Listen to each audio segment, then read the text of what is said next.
Welcome to Reddit After Hours. This is r/Am I the Butthole, where OP gets so pissed off at her husband that she makes him walk over 2 miles home after he gets out of the hospital. Our first Reddit post comes from Long Appointment 341, titled, "Am I the butthole for refusing to pick up my husband from the hospital, which led to him walking 2 miles home?" For context, my husband has type 1 diabetes. He has a history of managing it very poorly. I have found him almost dead over a dozen times, and the ambulance has had to be called.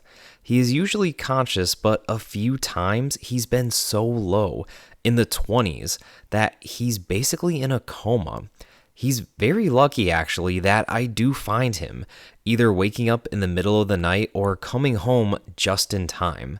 It's absolutely terrifying, and I'm worried every day that I'm just gonna find him unalived one day.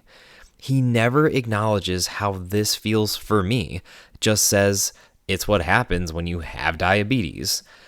He also has a history of being extremely aggressive when he is low.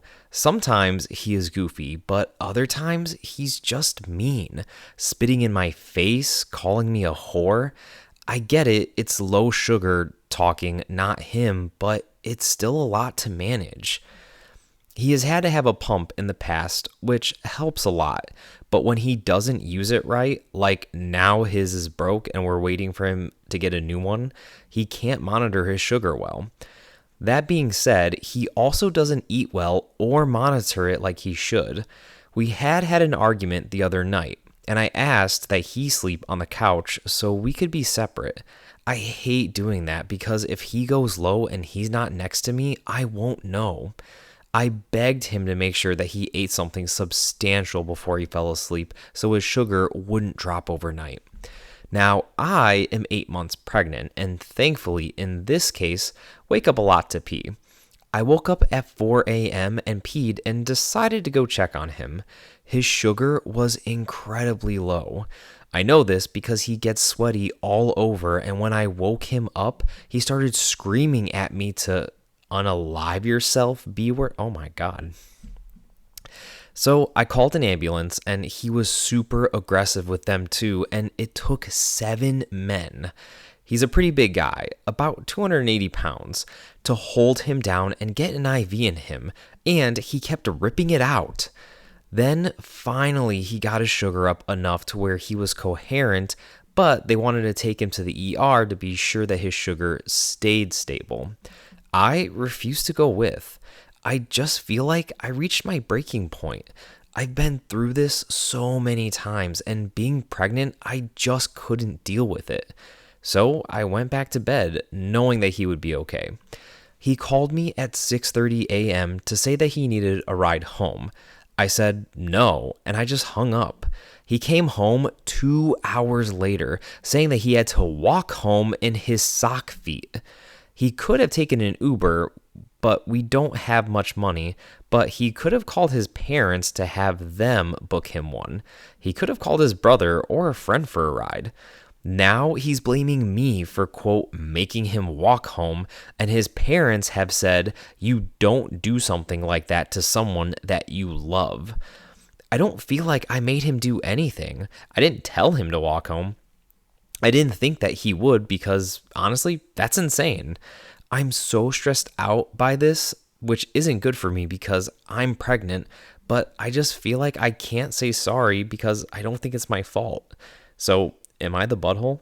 I don't think you're the butthole at all, OP, but I do think he needs an ultimatum at this point. Either you handle your sugar and you get it together, or we have to separate because, if I were you, that is not the example that I want set for my newborn child, that someone doing those things and calling their partner those things in a relationship is acceptable and okay.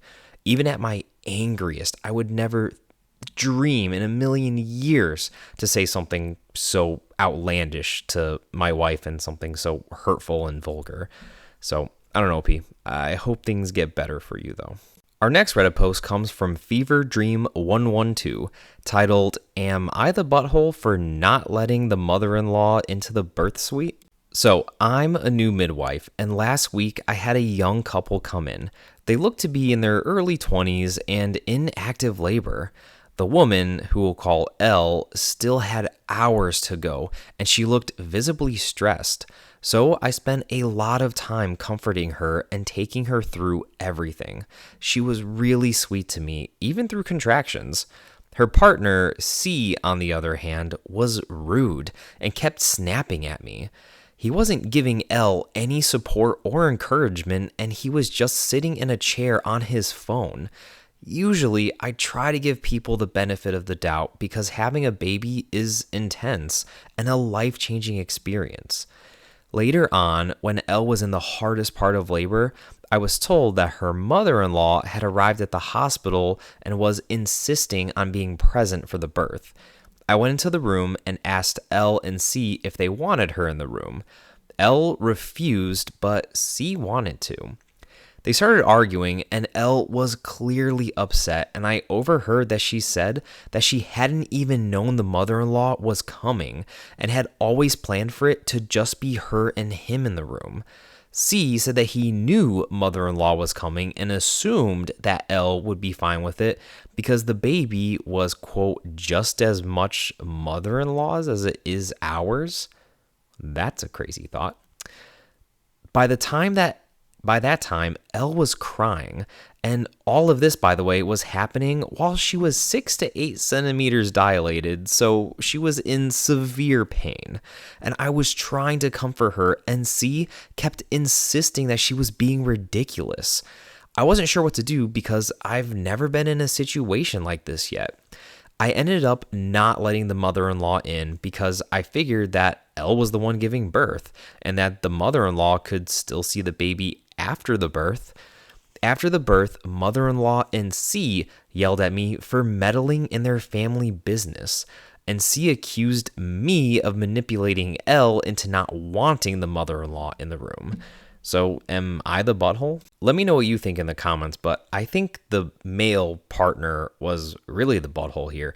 At the end of the day, right? Like, if you treat this as a like medical scenario, because it kind of is. She's the patient, and the patient always gets to dictate, what happens with their care, who they want in the room, who they don't want in the room, family members banned from seeing them and visiting hours, right? So she's the patient.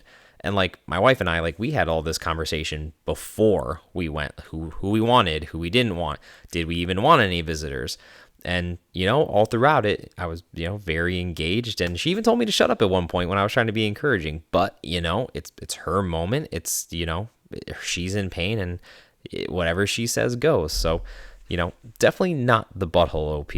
It sucks that guy wasn't more supportive of his partner. Our next Reddit post comes from Nico Enyo, titled, "Am I the butthole for refusing to reconcile with my half-sister like the rest of my family?" Let me start you guys off with a little bit of background so this will make sense. My dad was married to another woman before my mom. For the sake of this post, I'll call this woman Betty. Dad and Betty had my half-sister, Jana, who's now 26. When Jana was 8 months old, Betty was arrested for driving under the influence of drugs. My dad left Betty, filed for divorce and full custody. My dad was given temporary full custody, and when Betty went to court, she was given a stint in rehab instead of jail. When she finished her time in rehab and reestablished contact with Jana, she started with supervised visits and went up to every other weekend visits. Then my parents met when Jana was about 2.5, and they got engaged after dating for 2 years. Jana saw Betty less frequently during that period where my parents dated. Once they were engaged, Betty was back, and she was nasty to my parents, but especially to my mom. When Jana was 6, Betty lost custody and visitation again. Betty was arrested 2 or 3 more times, and she was in jail for a while. She ended up getting out at about the time that I was born. There was a lot of trouble that started after that. I don't remember the super early stuff, but I remember being 5 to maybe 7, and windows being busted in, alarms being set off, and a deranged woman screaming at us. We moved like 3 or 4 times, and we even moved towns over to escape it. The police were a regular at our house. Then Betty got arrested and sentenced to more time in prison, and she was gone for a few years. Then, when Jana was 16 and I was about 9, Betty was released and Jana got in touch with her. We didn't know that at the time until Jana let Betty into our house when everyone else was asleep, and we all woke up to Betty losing her mind. She mashed some stuff and stole others and fled before the cops got there. Jana didn't even try to hide her part in it either. But then she accused my mom of abusing her and my dad of knowing. She said that that was why her mom was so insane and that she was never really on drugs. We were all temporarily removed from my parents while that was being investigated. It was like 2 months of separation, and then me and my siblings were returned to them, but Jana wasn't, and she didn't want to be.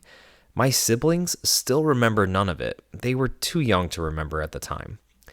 A few weeks ago, my dad got back in touch with Jana, and now everyone else is going to meet with her and start reconciling with her.